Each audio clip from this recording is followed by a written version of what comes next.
네, 안녕하세요. 간단하게 OT부터 말씀드리고 수업 진행해보면요.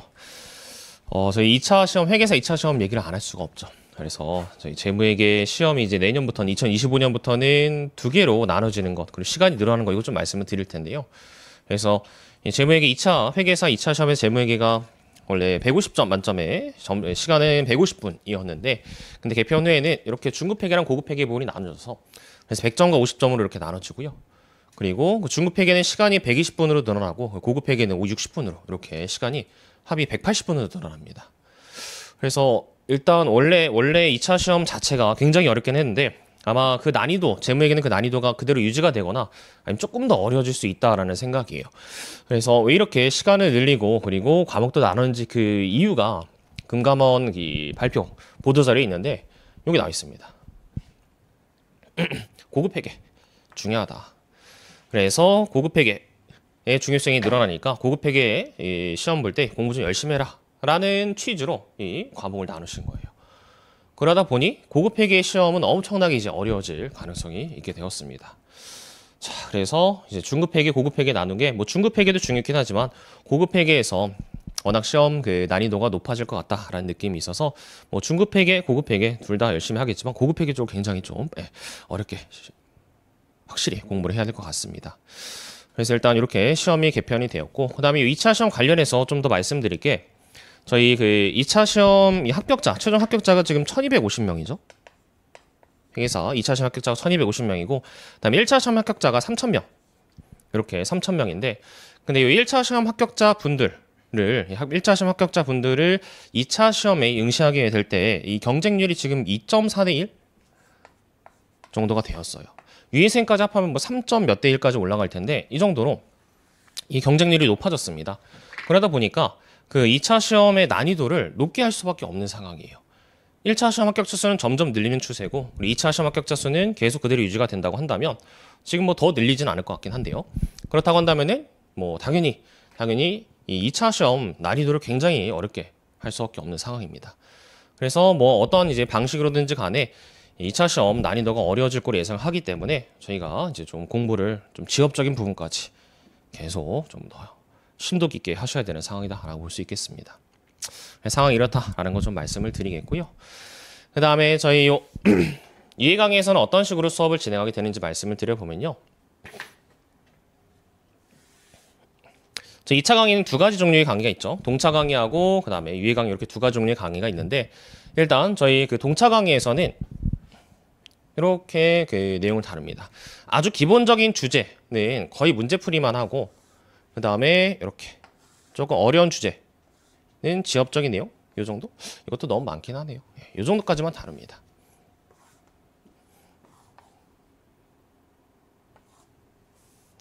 네, 이 정도. 이렇게.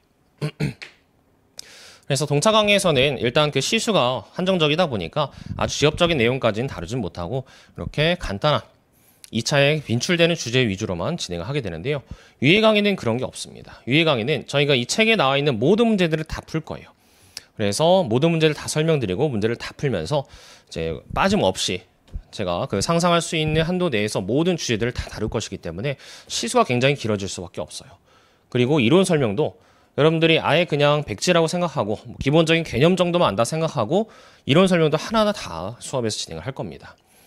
수업 듣다 보면 뭐 이런까지 설명하나? 라고 생각이 드실 때도 있을 거예요. 근데 그 내용은 다 설명드릴 수밖에 없는 게 여러분들이 이제 공부하시는 학생들마다 이 기본적인 이론 내용이 어디서 구멍이 나 있는지 빵꾸가 뚫렸는지 이걸 갖다가 저희가 미리 알 수가 없어요.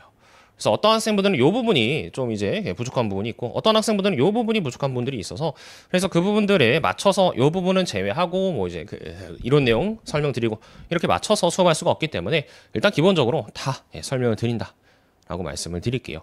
그래서 수업 시수가 길어질 수밖에 없다라는 것 좀 양해를 부탁드릴게요. 그래서 저희가 7주를 하게 되는데 그 7주도 이제 오전 수업 쭉 하고 오후 수업도 몇 번씩 해서 수업 진행할 테니까 좀 길겠다라는 거 양해를 부탁드리고요. 그 다음에 뭐 이제 뭐 실강분들은 해당하지 않겠지만 위에 이제 강의를 온라인으로 들으신 분들은 이렇게 그 무슨 2차 강의를 들어야 될지 선택하는 걸 좀 이제 고민하실 분들이 계실 텐데, 일단 저희 초시생분들이나 아니면은 유예생분들은 이 기본 이론 설명이 자세한 유예 강의를 수강하시는 게 좋고, 그 다음에 이제 제2생분들이나 동차생분들, 그래서 지금 이제 당장 시험 준비가 시간이 부족한 분들은 동차 강의를 그냥 수강하시는 게 훨씬 더 좋겠다, 이런 것도 말씀을 좀 드릴게요. 자, 그렇고요. 그다음 일단 뭐 당연하게도 이렇게 이론 설명드리고 문제 유형 분석하고 문제 풀이 틀 정리하고 문제 풀이까지 해서 아마 여기 요 중간 정도까지는 이론 솔루션 책을 통해서 수업을 진행하고 필기 노트도 같이 활용할 겁니다. 그 다음에 문제 풀이 이쪽은 이제 기출 솔루션 책을 통해서 이렇게 수업을 진행하게 될 거예요. 그래서 책 두 가지가 있는데 그 책을 통해서 이론 내용 설명드리고 문제 풀이까지 뭐 당연히 하겠는데, 제 수업에서 좀 힘을 많이 쏟을 것은 바로 이 친구입니다. 문제 유형을 분석하는 거. 그래서 이 문제 단원들, 제목의 단원들, 그래서 뭐 수익, 재고자산, 위험자산 이런 단원들별로 전형적인 문제의 유형들이 이미 정해져 있죠. 그죠? 그래서 기출에 나와 있는 문제들이 이미 정해져 있습니다. 그래서 그런 문제의 유형들을 일단 카테고리별로 좀 나눌 거예요. 카테고리별로 나누고, 그 다음에 그 문제 유형별로 어떤 문제 풀이틀을 써서 빠르게 실수 없이 풀어야 되는지, 소위 말하면 왁구라고 하죠. 왁구. 그 왁구를 짜서 문제풀이에 적용하는 작업을 할 겁니다. 그래서 이런 말씀을 드리는 이유가, 문제를 실수 없이 빠르게 풀기 위해서는 뭐부터 하셔야 되냐면, 문제가 이제 출제가 되었을 때 이 문제가 어떤 내용을 묻고 있는지, 그래서 어떤 유형의 문제인지를 파악하는 게 제일 중요해요. 그 파악이 빨리 끝나고, 그리고 그 문제 풀기에서 내가 써야 되는 문제풀이 틀, 왁구를 바로 연상을 하셔서 그 왁구에 맞게 문제 자료를 적용하고, 그리고 정리하고, 그리고 풀이해 나가는 과정을 거치셔야지 빠르게 시간 내에 풀 수 있는 것이지, 이 문제를 읽으면서 이게 뭐지? 무슨 유형이지? 아 맞다, 이 문제의 물음 보니까 이러한 문제 유형이구나, 그러면은 다시 위로 올라가서 문제 자료 읽으면서 이렇게 풀어봐야지, 이렇게 해서 왔다 갔다 하면서 문제의 전체적인 그림을 잡지 못하고 그냥 되는 대로 푸시다 보면은 시간도 오래 걸리고 실수도 하고, 그리고 모르죠. 그래서 기기적으로 빠르게 실수 없이 풀시기 위해서는 이게 제일 중요합니다. 문제를 보자마자 어떤 문제인지 파악하고, 그리고 나서 바로 문제 풀이 틀을 정리하기까지 이 시간이 뭐 2차 문제 15점짜리 2차 문제라고 한다면은 한 1분도 아니죠. 한 30초 안에 끝내셔야 돼요. 그래야지 기기적으로 빠르게 그 다음 과정이 진행되면서 문제를 읽으면서 자료 정리하고 동시에 문제를 풀이해 나가는 과정을 챙길 수 있습니다. 그래서 수업 시간에 이 부분을 좀, 여기서 여기까지 이어지는 부분을 굉장히 자세하게 집중적으로 다룰 거고요. 그다음 저희 문제, 요 기출 솔루션 책 문제 구성에 대해 잠깐 말씀을 드릴 텐데요. 제가 원래는 요 책을 내면서 기본 문제, 그리고 필수 문제라고 했죠. 필수 문제, 유예 문제, 저유 문제 이런 식으로 카테고리를 나눴었어요. 원래는. 근데 요 유예 문제를 이제 뺐습니다. 그래서 문제는 필수 문제와 기본 문제와 저유 문제 이 두 가지 구성으로만 나눠져 있고요. 그 저유 문제는 각각의 이 문제에 표시가 되어 있습니다. 문제 풀어보시면서 문제에 이렇게 표시가 되어 있어요. 그래서 어디 보시면 되냐면, 예를 들어서 2장의 34페이지 이런 식으로 해서 물음 옆에 표시가 되어 있는 경우도 있고요. 그 다음에 문제 전체에 표시가 되어 있는 경우도 있습니다. 그래서 이 저유 문제가 무엇인지, 그리고 유예 문제가 무엇이었는지 잠깐 말씀드리면, 기본 문제는 일단 그 기출에 한 5번 이상 출제가 되어서 이미 저희가 여러 번 그 출제가 된 기출 문제를 접해봤기 때문에 반드시 풀어내셔야 되는 그런 문제 중에 하나예요. 그런 문제들은 기본 문제라고 보고요. 그다음 유예 문제, 유예 문제라고 제가 분류했던 부분들은 한 5년에 한 번 정도, 그래서 한 2, 3회 정도 출제가 되었던 문제를 유예 문제로 분류해놨었어요. 그리고 저유 문제는 한 번 나왔거나 또는 안 나온 문제들을 저유 문제로 분류를 했었는데, 근데 이제는 이 유예 문제들을 풀 줄 아셔야지 합격할 수가 있습니다. 왜냐면 이 유예 문제들이 보통 1년 시험에 뭐 150점 만점 시험에 한 20점, 30점 그 안팎으로 나와서, 그래서 이걸 몰라도 기본 문제만 맞춰도 한 90점 이상을 획득해서 합격할 수가 있었는데, 근데 이 유예 문제, 요 문제들이 2023년도, 2024년도 요 시험에서는 너무나 그 내용들이 많이 나와요. 그래서 한 40점, 50점 사이의 비중으로 출제가 되다 보니까 요 유예 문제를 버리고 저희 문제 버리고 기본 문제만 맞춰서 합격할 수 있는 그런 시험이 아니게 되었습니다. 그래서 요 유예 문제의 카테고리를 아예 없애고 이쪽도 공부를 해야 된다고 봐서 저희 문제와 이렇게 기본 유예 문제 합쳐서 그냥 별도로 나누지는 않았습니다. 그래서 유예 문제 비중이 높아지다 보니까 더 이상 이제 유예 문제가 아닌 동사생들은 버려도 되는 그런 문제가 아닌 확실하게 공부를 하셔야 되는 문제로 바뀌었습니다. 그래서 이런 말씀 드리는 이유가 뭐냐면 제가 작년 동차반, 그러니까 올해죠. 올해 동차반을 꾸릴 때 좀 이제 느꼈던 게 원래 보통 이제 동차생분들은 5과목 중에서 한 4과목 정도, 감사를 제외하고 4과목 정도를 확실하게 챙겨가서 그래서 그 4과목의 이 실력을 어느 정도 한 10이 최종적인 실력이라고 한다면 10이 난이도가 최종적인 난이도, 가장 높은 난이도를 한다면 5과목을 8 정도의 난이도까지만 가져가서 그 중에서 쉽게 나온 과목들, 그래서 뭐 원가 관리 회계라든지 아니면 세법이라든지 아니면 뭐 그런 쉽게 나온 과목들 중에 몇 개를 붙고 나머지 과목들은 이제 유예를 띄워서 추가로 내년도에 합격하는 그런 이제 그 전략을 짤 수가 있었는데, 근데 이제 올해 시험 같은 경우는 너무나 어렵기 때문에 어떤 과목들 쉽게 나온 과목만 합격하고 나머지 과목들을 이제 내년도에 유예를 합격하자 이런 전략이 안 통하게 되었어요. 모든 과목들이 다 10까지 공부를 해야지 합격할 수 있는 시험이 되었다 보니까 어설프게 공부를 하면은 그래서 한 여기까지 공부하면은 다 떨어지게 되었어요. 그래서 어쩔 수 없이 모든 과목들을 확실하게 다 가져가셔야 되는 상황이 되었다라는 겁니다. 그래요. 네. 그래서 한 8 정도, 7 정도로만 공부를 해서 그 중에 쉽게 나온 과목만 선택해서 합격하고 나머지는 그 다음 연도 유예를 노리자 이런 전략이 아예 안 통하게 되어서 그래서 올해 이제 그 시험 보신 분들 보면은 6유예, 5유예, 6유예 이런 분들이 다 유예가 엄청나게 많죠. 그죠? 시험이 어려져서 그럴 수밖에 없다라는 거고요. 자, 그렇습니다. 그래서 어쨌든 유예 문제라는 게 이제 더 이상 없어졌다. 그리고 저희 문제로 분류를 해놨는데 이 녀석들도 저희가 다 수업 시간에 다루게 될 겁니다. 자, 그렇고요. 그다음 저희 사용하는 교재는 이렇게 이론 솔루션 이건 3판이고요. 그 다음에 기출 솔루션 4판. 네, 이렇게 4판에서 2가지 책. 이거 받으셨죠? 이거 안내 문자 안 가셨나요? 이거 저희 실강 들으신 분께는 이거 증정으로 드리라고 말씀을 드렸는데 네. 학원 운영이 좀 그렇습니다. 네. 그래서 이거 혹시 사신 분들은 그냥 여기 카운터 가셔서 말씀하시고 하나 받으시면 돼요. 그래서 뭐 그냥 회동에 파시던지 아니면은 네. 이거 공부하시고 나서 좀 책 덜어졌으면 그냥 새로 푸실 때 그 새로운 책을 쓰시던지 아니면 뭐 친하신 분 주시던지 하시면 될 것 같아요. 그래서 이거 기출 솔루션 요거 중급회계 연습 요거는 아마 한 권 증정으로 드리고 있으니까 카운터에 말씀하시면 될 것 같고요. 어쨌든 이렇게 책 2가지를 쓰는데 저희가 필기노트를 수업 시간에 계속 드릴 거예요. 요 필기노트. 이 친구는 뭐냐면 저희가 수업 시간에 사용하는 요 프린트 이러한 이제 그 PPT를 그냥 인쇄한 겁니다. 근데 이러한 그 프린트 드리는 거는 제가 그냥 수업 시간에 수업을 편리하게 하기 위해서 드리는 거예요. 여러분들이 여기다가 이제 단권화를 하고 공부한 내용을 여기다 이제 필기하라고 드리는 게 아니라 그냥 제가 수업 편하게 하기 위해서 만들어 놓은 거예요.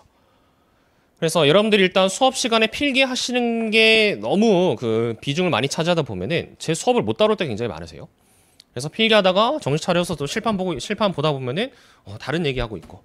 그래서 수업을 따라오기 힘들게 하는 원인 중에 하나가 필기이기 때문에 그 필기 부담을 좀 줄이기 위해서 필기노트 드리는 것이고, 그 다음에 이 필기노트에 혹시나 필기를 하셨다고 하더라도 걔를 어디에 결국 정리하셔야 되냐면 여기다 정리하셔야 돼요. 이론 솔루션 책.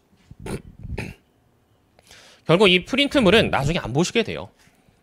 이 프린트물은 여기서 필기했던 내용들을 그냥 몇 번 보고 복습할 때 한번 보고 그리고 나서 언젠가는 다시 이제 그 이해독 하실 때 이론 솔루션 책이랑 기출 솔루션 책만 가지고 공부를 하실 텐데 그때 되면 프린트물에 해놓은 필기가 아무런 쓸모짝이 없게 됩니다. 여러분 그런 경우 많이 하셨을 거예요. 공부하려고 열심히 수업 시간에 필기를 하는데 결국 나중에 그거 안 보게 되는 거. 그죠? 그래서 그런 그 좀 낭비를 방지하고자 이 필기노트에 필기를 하실 때 대충 여러분들만 볼 수 있는 그 글씨체로 그냥 대충 막 끄적끄적 하시고 그 복습하실 때 이론 솔루션 책에다가 옮겨 적는 작업을 좀 해주시는 게 좋아요. 그래서 필기 부담도 줄이고 그 다음에 공부하셨던 내용을 이렇게 이론 솔루션 책에 옮기면서 복습도 하시고 그러기 위해서 필기 노트에는 대충 필기를 하시는 게 좋겠습니다. 그래서 제가 거듭 말씀드리는 그 내용, 이 필기노트는 제가 수업 편하게 하기 위해서 만들어 놓은 것일 뿐이기 때문에 이 필기노트에 너무 의존하지 마셔라. 좀 당부를 드리고요. 그 다음 또 하나 부탁드릴 내용이 뭐냐면 요 기출 솔루션, 요 이 문제집, 요 내용도 이론 솔루션 책에 이게 녹아 들어가 있어야 돼요. 그래서 여러분들이 1회독 하실 때는 요 기출 솔루션 책이 굉장히 잘 풀리고 이해도 잘 되고 이 정도면은 좀 따라갈 수 있겠다 생각이 드실 텐데 문제는 이제 2회독 때부터 많이 힘들어지실 거예요. 요 기출 솔루션 책을 강의 들으면서 한번 보시고 그리고 혼자서 이제 보시게 될 때가 다가오면은 혼자서 봤을 때는 예전에 풀어봤던 내용들이 기억이 하나도 안 납니다. 뜨문뜨문. 이런 내용을 내가 배웠었나? 이런 생각이 날 정도로 기억이 하나도 안 나요. 그러면은 요 기출 솔루션 책을 처음에 보실 때 어떤 작업을 하셔야 되냐면 다음번에 내가 볼 때 이 수업 시간에 또는 내가 혼자 복습하면서 틀렸던 내용, 모르는 내용, 이거는 좀 아리까리한 내용이 있다라고 한다면은 그걸 다 이론 솔루션 책에 정리를 미리 해 놓으셔야 됩니다. 그래서 다음번에 볼 때 내가 이런 내용 공부했었구나라는 거를 이론 솔루션 책만 봐도 바로 연상이 될 수 있게 단거나라는 걸 이제 하셔야 되는 거죠. 그래서 그 작업을 해 놓으셨으면 이해독이 훨씬 더 편해지실 텐데 그걸 안 해놨다. 그냥 문제 풀어보고 처음 강의 들을 때 문제 풀어보고 풀리네? 그래 넘어가셨다. 그러면 이해독 때 엄청나게 고생하실 겁니다. 그래서 반드시 당부를 드리는 게 처음 수업 들으시면서 문제 풀고 복습하시면서 이제 틀렸던 내용들을 이론 솔루션 책에다가 단권을 해주세요. 이거를 좀 해주셔야 됩니다. 그리고 이제 단권화에 대해서 좀 말씀을 드릴 게 뭐냐면 단권화. 그래서 이 최종적인 목적이 이 이론 솔루션 책에다가 단권화라는 걸 하는 건데요. 단권화에 대해서 말씀을 좀 드리는 게 뭐냐면 여러분들이 그 2차 시험에 붙기 위한 필요 조건이 뭐라고 생각하세요? 2차 시험?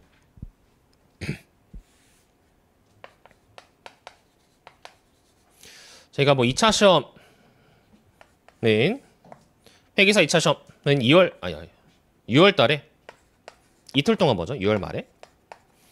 근데 이틀 동안 보는데 그 이틀 동안 볼 때 그 시험 보는 전날에 그 시험 보는 과목을 전체 1회독 하는 게 2차 시험 합격의 필요 조건입니다. 1차 시험도 마찬가지고요. 모든 과목을 그 전날에 심지어 그 시험 보는 중간중간에 쉬는 시간에 한 번 1회독을 하는 게 이 시험 합격의 필요 조건이에요. 물론 이제 추가적인 내용들도 추가적인 그 필요 조건이 더 있기도 하지만 일단 이거를 하지 못하면 합격 가능성이 완전히 떨어집니다. 그래서 뭐 첫날이라고 한다면은 저희 뭐였죠? 세법, 재무관리, 뭐 회계감사 이거를 그 전날 금요일에 한 번 1회독 하셔야 되고 그 다음에 두 번째 날 1일이라 한다면은 그 전날 토요일에 원가관리회계, 재무회계 요걸 1회독을 쫙 하셔야 돼요. 그래야지 그 전날에 봤던 게 기억이 나서 그 다음날에 시험 볼 때 문제가 풀리는 것이 하나라도 보지 않았다. 한 과목이라도 허투루 봤다. 그러면 그 다음날에 내가 자신 있는 과목이라 하더라도 손이 안 나갑니다. 손이 안 나가요. 그래서 반드시 시험 전날에 모든 과목, 1차 시험도 마찬가지죠. 1차 시험도 뭐 8과목이라 한다면 5과목이라 한다면은 그 5과목을 시험 전날에 다 보셔야지 그 본 과목들이 기억이 나 시험 문제 풀리는 거지. 만약 그 중에서 내가 자신 있는 과목, 뭐 회계 자신 있으니까 그거는 그 전전날에 봐야지. 세법 자신 있으니까 그건 전전날에 봐야지. 이렇게 해서 시험 보고 들어가면은 그러면은 막상 시험장에 들어갔을 때 이 손이 안 나가요. 자연스럽게 풀리던 그런 그 과정이 하나도 기억이 안 납니다. 사람 머리라는 게 그렇게 단순해요. 그러다 보니 꼭 뭘 하셔야 되냐면 시험 전날에 전 과목을 다 한번 볼 수 있도록 그 전 과목 해당 과목들을 단거나를 해 놓으셔야 돼요. 그래서 이것만 보면은 내가 여태까지 공부했던 모든 내용들이 다 그 책 하나에 녹아 들어가 있게 정리를 다 해 놓으셔야 됩니다. 이걸 왜 해 놓으셔야 되냐면 만약에 여러분들이 시험 끝날 때까지 연습 하나만 계속 보실 게 아니죠. 이것도 보시고 그 다음에 뭐 기출문제도 풀어보시고 그다음에 GS 이런 것도 하시고 그죠? 모의고사 이런 과정도 보시고 하면서 계속 공부를 확장시켜 나가면서 여러 가지 다방면의 공부를 하실 거예요.